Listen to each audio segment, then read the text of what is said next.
நீங்கள் வெளிநாட்டில் இருந்தாலும் பயண தடைகள் மற்றும் சிரமங்களால் அருகில் இருக்க முடியாத இந்த நேரத்தில் உங்கள் பெற்றோருக்கு மருத்துவ தேவைகளை வழங்கி எங்கள் சொந்த பெற்றோரை போல நாங்கள் அன்புடன் பராமரிப்போம். மெடிப்ளேஸ். ஸ்ரீ காளி மாதா ஜோதிடம். பிரபல ஜோதிடர் பண்டித் மகாராஜா. தொழில், காதல், திருமணம், குழந்தை பாக்கியம் மற்றும் மந்திர சூனிய பிரச்சனைகளுக்கு நிரந்தர தீர்வு. வணக்கம். செய்தி வீச்சு உங்களை வரவேற்றுக் கொள்கிறது. இன்றைய செய்தி வீச்சு மத்திய கிழக்கு நிலவரங்கள் மற்றும் இலங்கை நிலவரங்களை ஒன்றாக கலந்த ஒரு வீச்சாக வருகின்றது.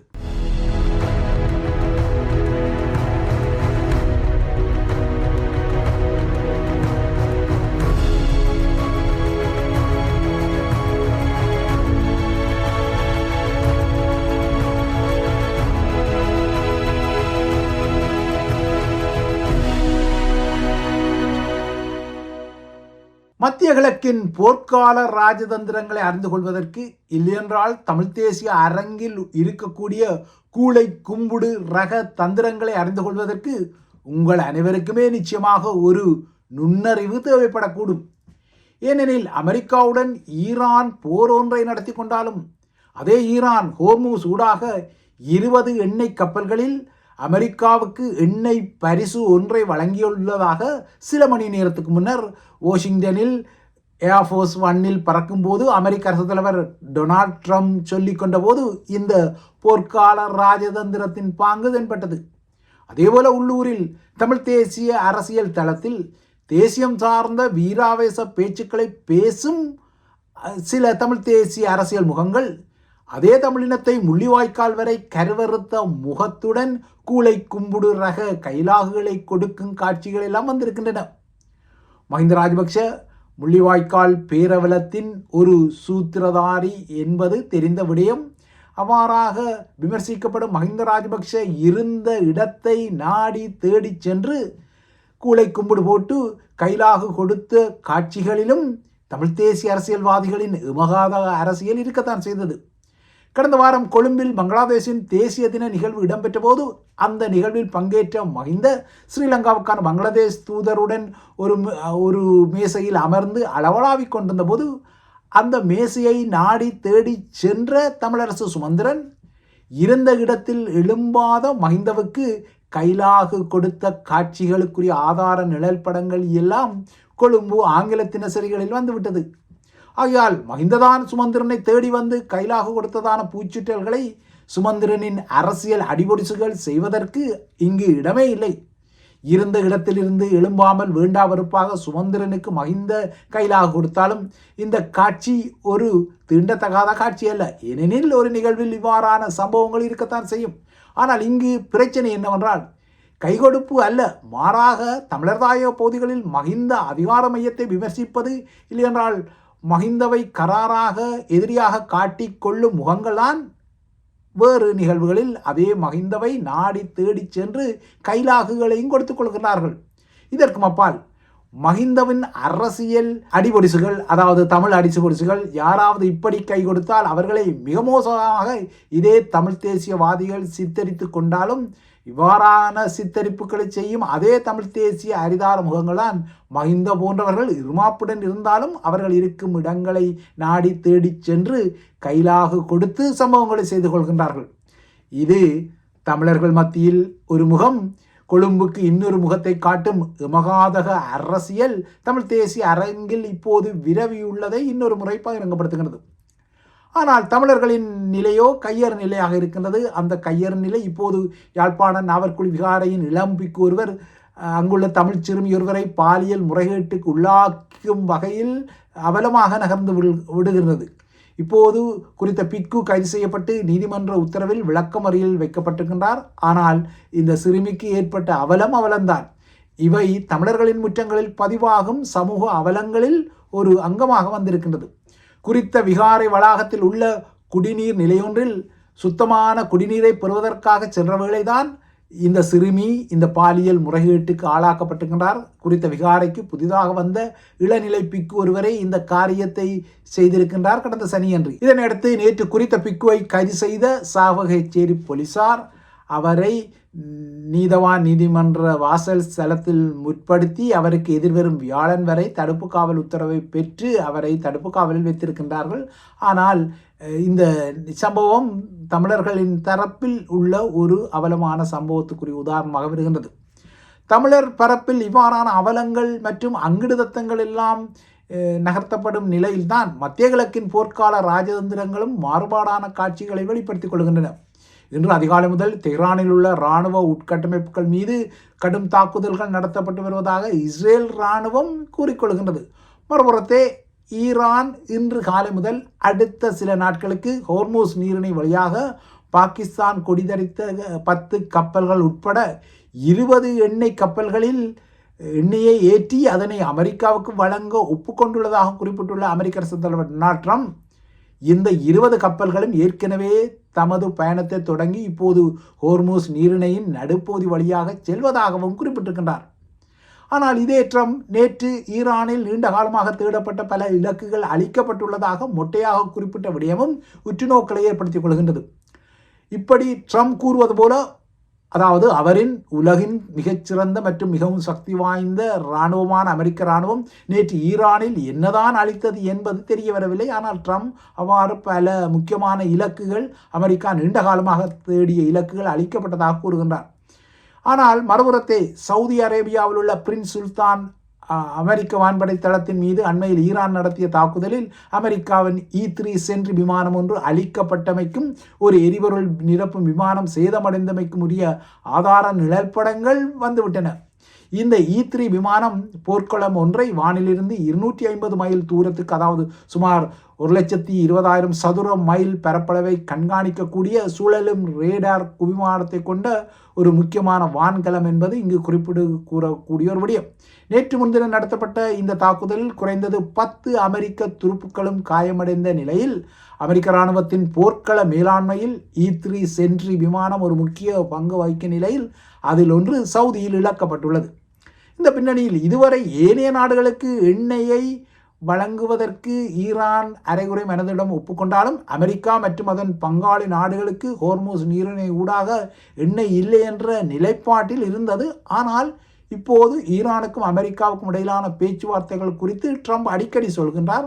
ஆனால் அதே வேளை ஈரானும் அடிக்கடி அதனை மறுக்கின்றது. அத்துடன் அமெரிக்கா முன்மொழிந்த 15 அம்ச போர் நிறுத்தத்தையும் அது நிராகரித்ததாக சொன்னது.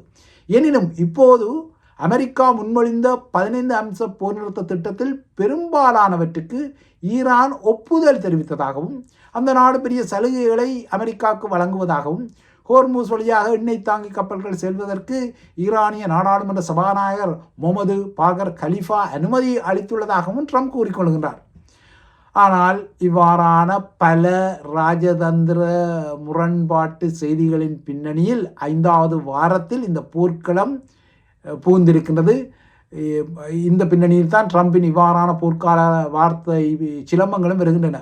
ஆனால் ட்ரம்பின் இவ்வாறான போர்க்கால வார்த்தை சிலம்பங்களால் உலகின் மசகு எண்ணெய் சந்தை தனிவடையவில்லை. நேற்று அது இன்னமும் ஒரு பீப்பாய் $114 அமெரிக்க என எகிறியுள்ளது. பிப்ரவரி 28 அன்று இஸ்ரேலும் அமெரிக்காவும் ஈரான் மீது தாக்குதலை தொடுத்த நாளில் ஒரு பீப்பாய் $70 இருந்த நிலையில் இப்போது அதே பீப்பாய் மசகு எண்ணெயின் விலை 50% மேலும் தாண்டி உயர்ந்திருக்கின்றது. இதனால் இன்று திங்களன்று மீண்டும் ஆசிய பங்கு சந்தைகள் சரிவடைந்துள்ளன. அமெரிக்கா தனது வான்வழி தரையிறக்க அணிகள், அதாவது ஏர்போர்ன் டிவிஷன்ஸ் மற்றும் கடல்வழி தரை இறக்கத்துக்குரிய ஈரூடக அணியான மரைன் துருப்புக்களை, குறிப்பாக MBBS கப்பல் ஊடாக ஈரானை மையப்படுத்தி குவித்து வருகின்றது. ஏற்கனவே 3500 மரைன் துருப்புக்களுடன் USS ட்ரிப்போலி கலம் ஏற்கனவே அந்த பிராந்தியத்துக்கு சென்று விட்டது. அமெரிக்கா கார்க் தீவு மீது ஒரு படையெடுப்பை நடத்தலாம் என்ற ஊகங்கள் அதிகரிக்க இவ்வாறான ஒரு படையெடுப்புக்கு எதிராக ஈரானும் கடும் எச்சரிக்கைகளை விடுப்பதால் மீண்டும் உலக சந்தையில் எண்ணெயின் விலை எகிரி வருகிறது. டொனால்ட் ட்ரம்பை பொறுத்தவரை அவருக்கு பாரசீக வளைகுடாவின் வடக்கு பகுதியில் உள்ள ஈரானின் முக்கிய எரிபொருள் மையமான கார்க் தீவை பிடிப்பதில் ஒரு ஆசை இருக்கின்றது. அதாவது இந்த தீவை பிடித்துவிட்டால் ஈரானிய எண்ணெயை கட்டுப்படுத்த முடியும் என்பது ட்ரம்பின் நினைப்பாக இருக்கின்றது. இந்த விடயம் குறித்து, அதாவது கார்க் தீவில் ஒரு படையெடுப்பை நடத்துவது குறித்து தான் இன்னமும் பரிசீலனை செய்து வருவதாகவும் இதனால் அமெரிக்காவின் வான்வழி தரையிறக்க அணிகள், ஏர்போர்ன் டிவிஷன்கள் மற்றும் கடல்வழி தரையிறக்க அணிகள் நீண்ட காலம் அந்த பிராந்தியத்தில் தங்கி இருக்க வேண்டும் என்றும் ட்ரம்ப் நேற்று கூறியிருக்கின்றார். ஒருவேளை கர்க் தீவு கைப்பற்றப்படலாம், அவ்வாறு நடக்காமல் விடலாம் என ட்ரம்ப் ஒற்றை இரட்டை பிடித்து ஊடகங்களுக்கு சொல்லிக் கொண்டாலும் ஈரானை பொறுத்தவரை இது ஒரு முக்கியமான விடயம். ஏனெனில் ஈரானின் 90% எண்ணெய் ஏற்றுமதி கர்க் தீவிலிருந்து மேற்கொள்ளப்படுவதால் அது ஈரானிய பொருளாதாரத்தின் முதுகெலும்பாக உள்ளது. இந்த தீவில் உள்ள படைய இலக்குகள் மீது கடந்த 13ஆம் தேதி அன்று அமெரிக்கா பெரும் குண்டுவீச்சு தாக்குதலை நடத்திய விடயம் நீங்கள் அறிந்த விடயம். இந்த தாக்குதலில் அந்த தீவில் உள்ள பல இராணுவ தளங்கள் உட்பட 90 இலக்குகள் அளிக்கப்பட்டதாக அமெரிக்க இராணுவம் குறிப்பிடுகின்றது. கர்க் தீவை கைப்பற்றி போருக்கு ஒரு முடிவை கொண்டுவர அமெரிக்கா நினைக்கின்றது. ஆனால் அமெரிக்காவின் நினைப்பை கெடுக்கும் வகையில் ஈரானின் நகர்வுகளும் உள்ளன. ஈரானும் கர்க் கடற்பரப்பில் கன்னிவெடிகளை விதைத்து வருகிறது.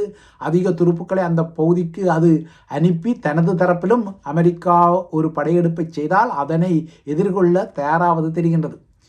ஈரான் இப்போது தனது ஃபெசிச் என அழைக்கப்படும் துணை படைத்துறைக்கு தன்னார்வலர் தொண்டர்களை பதிவு செய்யும் திட்டத்தை அறிவித்துள்ளது.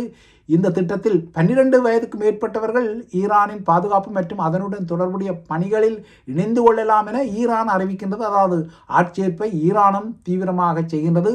தாய் நாட்டுக்குரிய பாதுகாவலர் போராளிகள் ஈரானுக்காக என்ற தலைப்பில் இந்த முயற்சி அறிவிக்கப்பட்டுள்ளது. ஈரானை பொறுத்தவரை இந்த போரை அமெரிக்காவும் இஸ்ரேலும் ஆரம்பித்திருந்தாலும் இந்த போர் எப்போது முடிவுக்கு வரும் என்பதை தீர்மானிப்பது தமது தரப்பு என்ற விடயத்தில் இறுக்கமாக இருக்கின்றது. இதனால் சில வாரங்களில் இந்த மோதல் முடிவுக்கு வரக்கூடும் என்ற அமெரிக்க நிலைப்பாட்டையும் அதேபோல கர்க் தீவு ஒரு தரையிறக்கத்தின் ஊடாக கைப்பற்றப்படலாம் என்ற ஊகங்களையும் ஈரான் முறியடிக்கின்றது, எதிர்க்கின்றது. அமெரிக்கா குறிப்பிடும் இந்த விடயங்கள் கனவாக மாறும் என சூளுரைக்கும் ஈரான் தமது போர் ட்ரம்ப் மற்றும் பெஞ்சமின் நெத்தன்யாகு ஆகியோருக்கு ஒரு வரலாற்று பாடத்தை புகட்டும் எனவும் சூளுரைத்துக் கொள்கிறது.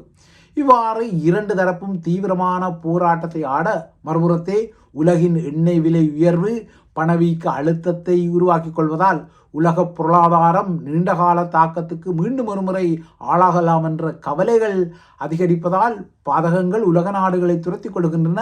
இந்த பாதகங்களின் துரத்தலில் இலங்கையருக்கும் விதிவிலக்கு ஏதுமில்லை. ஓமானில் பிடிபட்ட பாதாள கிங்பின்னான மிடிகம சூட்டி போன்ற முகங்களை இன்று இலங்கைக்குள் கொண்டு வந்த காட்சிகளை கண்டுகொண்டாலும் சிஐடியினரால் ஓமானில் இருந்து மிடிகம சூட்டி என அறியப்படும் பிரபாத் மதுசங்க கட்டுநாயக்காவில் இன்று இறக்கப்பட்ட காட்சிகள் எல்லாம் இலங்கையருக்கு தெரிந்தாலும் இப்போதைய நிலையில் இவ்வாறான காட்சிகள் இலங்கையருக்கு முக்கியமான காட்சிகளாக தெரியவில்லை. மாறாக எதிர்வரும் நாட்களில் என்ன நடக்கப் போகின்றது என்பதுதான் அவர்களின் கவலையாக இருக்கின்றது. இதற்கிடையே இலங்கைக்கு ஒரு வாரத்தில் செல்லும் இரண்டாவது ரஷ்யாவின் உயர் முகமாக நாளை ரஷ்யாவின் பிரதி வெளியுறவு அமைச்சர் ஆண்ட்ரே டுட்கோ பதிவாகி உள்ளார். கடந்த வாரம் 2 நாடுகளுக்கும் இடையிலான எரிசக்தி ஒத்துழைப்பு குறித்த பேச்சுக்களுக்காக ரஷ்யாவின் பிரதி எரிசக்தி அமைச்சர் கொழும்புக்கு சென்று திரும்பிய நிலையில் இப்போது பிரதி வெளியுறவு அமைச்சர் ஓரிரு நாட்களில் மீண்டும் கொழும்புக்கு செல்கின்றார். இலங்கை தனக்குரிய எரிபொருள் இருப்பை பாதுகாக்க இந்தியா, ரஷ்யா, சீனா என ஓடி திரிந்தாலும் இலங்கைக்கு எண்ணெயை வழங்க ரஷ்ய தரப்பு ஒப்புக்கொண்ட போதிலும் ரஷ்ய எண்ணெய் மீதான தற்காலிகமான தடை நீக்கத்தை அமெரிக்கா மீண்டும் மீளெடுத்து ஏப்ரல் 11 ரஷ்ய எண்ணெய் மீதான தடையை மீண்டும் உருவாக்கி கொண்டால் அதன் பின்னர் ரஷ்ய எண்ணெயை அனுர அரசாங்கம் கொள்வனவு செய்வது சவாலாக இருக்கும் என்பதால் இந்தியா மீதே தற்போது ஸ்ரீலங்காவின் கவனம் உள்ளது. நாட்டுக்குரிய எரிபொருளை சேமிப்பதற்காக புதன்கிழமை பொது விடுமுறை என்ற ஒரு நகர்வு பொதுத்துறைக்கு அளிக்கப்பட்டாலும் அதனால் பெரிதும் சக்தி வளம் சேமிக்கப்பட்டதாக தெரியவில்லை. இதனால் அடுத்த மாதம் இலங்கையருக்கு மின்வெட்டு தவிர்க்க முடியாத ஒரு விடயமாகிவிடும் என்ற அச்ச நிலை உருவாகி இருக்கின்றது. அதாவது புதிதாக சான்கள் ஏறும் வகையில் அரசாங்கம் சில நகர்வுகளை செய்தாலும் முழங்கள் சறுக்கிக் கொள்கின்றன. அந்த வகையில் சித்திரை புத்தாண்டு காலத்தில் தடையற்ற மின்சாரம் வழங்கப்படும் என அரசாங்கம் உறுதியளிக்கின்றது. ஆனால் ஏப்ரல் நடுப்பதிக்கு பின்னர் நாட்டில் மின்வெட்டு நடைமுறைக்கு வராது என்பதற்குரிய உறுதிப்பாடுகள் ஏதுமில்லை. உலகின் எண்ணெய் நெருக்கடி பாதகங்கள் இலங்கைக்கு மட்டுமல்ல, அவை எல்லா நாடுகளையும் துரத்திக் கொள்கின்றன. ஆனால் சில நாடுகள் வலுவான நகர்வுகளை எடுத்துக்கொள்கின்றன. இவ்வாறான பாதகங்களை தவிர்க்க இன்று ஆஸ்திரேலியா பெட்ரோல் மற்றும் டீசல் மீதான வரிகளை அரை பங்குக்கு குறைத்துள்ளதுடன் கனரக வாகனங்கள் மீதான வரியை நீக்கியுள்ளது. இந்த வரி குறைப்புகளால் எதிர்வரும் 3 மாதங்களில் ஆஸ்திரேலிய அரசாங்கத்துக்கு 2.55 பில்லியன் ஆஸ்திரேலிய டாலர் இழப்பு ஏற்படும் என்றாலும் மக்கள் குழம்பாமல் இருக்க அது வேறு வழியின்றி இவ்வாறான நகர்வழி செய்கின்றது. ஆனால் இலங்கைக்கு பொறுத்தவரை இவ்வாறான மானியங்களை வழங்கும் நிலையில் அது இல்லை என்பதால் என்ன செய்வது என்பதை அது கடுமையாக சிந்தனை செய்து வருகின்றது. இதற்கிடையே அமெரிக்காவையும் ஈரானையும் பேச்சுவார்த்தை மேசைக்கு கொண்டு வருவதற்காக நேற்று பாகிஸ்தானின் இஸ்லாமாபாத் நகரில் பாகிஸ்தானிய வெளியுறவு அமைச்சருடன் பேச்சுக்களை நடத்திய துருக்கி, சவுதி அரேபியா மற்றும் எகிப்தின் வெளியுறவு அமைச்சர்கள் நேற்றிரவு மீண்டும் தத்தமது நாடுகளுக்கு புறப்பட்டிருந்தனர். விரைவில் அமெரிக்காவுக்கும் ஈரானுக்கும் இடையில் ஒரு பேச்சுவார்த்தை நடத்தப்படும் என பாகிஸ்தான் கூறிக்கொண்டாலும் களநிலையோ சற்று வித்தியாசமாக இருக்கின்றது. அதுவும் இனிமேல் மத்திய கிழக்கில் உள்ள அமெரிக்க மற்றும் இஸ்ரேலிய அதிகாரிகளின் தனிப்பட்ட குடியிருப்புகளும் ஈரானால் தாக்கப்படும் என ஈரானிய இராணுவம் எச்சரித்திருக்கின்றது. ஈரானிய பொதுமக்கள் குடியிருப்புகள் இஸ்ரேலால் தாக்கப்பட்டதுக்கு பதிலடியாக ஈரான் இதனை சொல்லியுள்ளது. இதற்கிடையே ஈரானிய உயர்கல்வி மையங்கள் மீதான அண்மைய இஸ்ரேலிய தாக்குதல்களுக்கு பதிலடியாக மத்திய கிழக்கில் உள்ள அமெரிக்க மற்றும் இஸ்ரேலுடன் தொடர்புடைய பல்கலைக்கழகங்களும் தாக்கப்படும் என ஈரான் எச்சரித்திருப்பதால் சில பல்கலைக்கழகங்கள் தற்போது இணைய வழி கற்கை நெறிக்கு திரும்பியுள்ளன. குறிப்பாக பெய்ரூட் அமெரிக்க பல்கலைக்கழகம், கட்டாரில் உள்ள ஜார்ஜ் டவுன் பல்கலைக்கழகம், டெக்சஸ் பல்கலைக்கழகம், வெர்ஜீனியா காமன்வெல்த் பல்கலைக்கழகம், குவைத்தில் உள்ள அமெரிக்க பல்கலைக்கழகம், துபாயில் உள்ள அமெரிக்க பல்கலைக்கழகம் ஆகியனவே மறு அறிவித்தல் வரை இணைய வழி கற்றலுக்கு மாறியுள்ளன.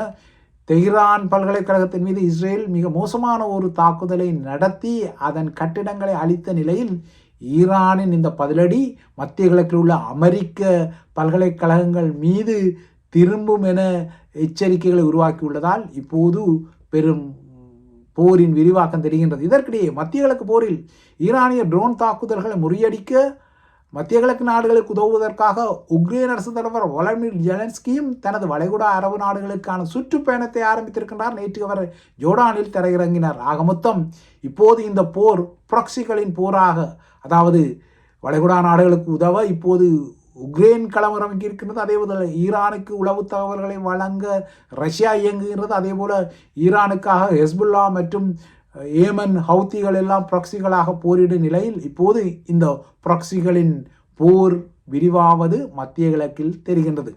இவைதான் ஐபிசி தமிழின் செய்தி வீச்சு. தொடர்ந்தும் ஐபிசி தமிழுடன் இணைந்து கொள்ளுங்கள்.